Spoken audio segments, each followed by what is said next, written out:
Hello everyone, welcome to my YouTube channel Nitish drawing academy. तो आप लोग देख रहे हैं specially Sawan special lord Shiva, देवपति महादेव भोले शंकर। तो आज मैं कलर पोर्ट्रेट बनाने जा रहा हूँ भोले शंकर सावन स्पेशल। इसे देखिए, काफ़ी मज़ेदार वीडियो होने वाली, ब्लॉकबस्टर, जो कि आपको बहुत बेहतर लगेगा।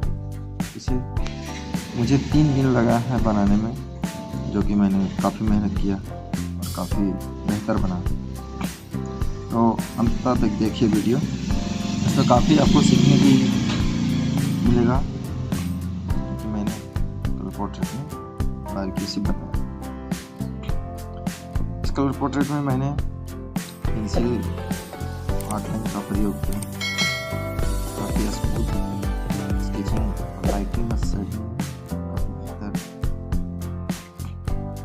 पेपर आइवरी 10 GS यूज किया।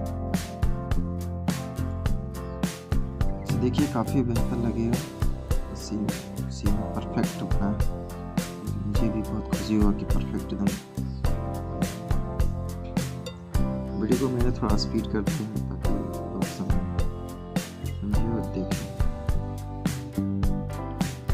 देखिए, मैंने ये बारीकी से बनाया है, काफ़ी बेहतर बनने वाला है। एंजॉय कीजिए वीडियो को, देखिए, शेयर कीजिए।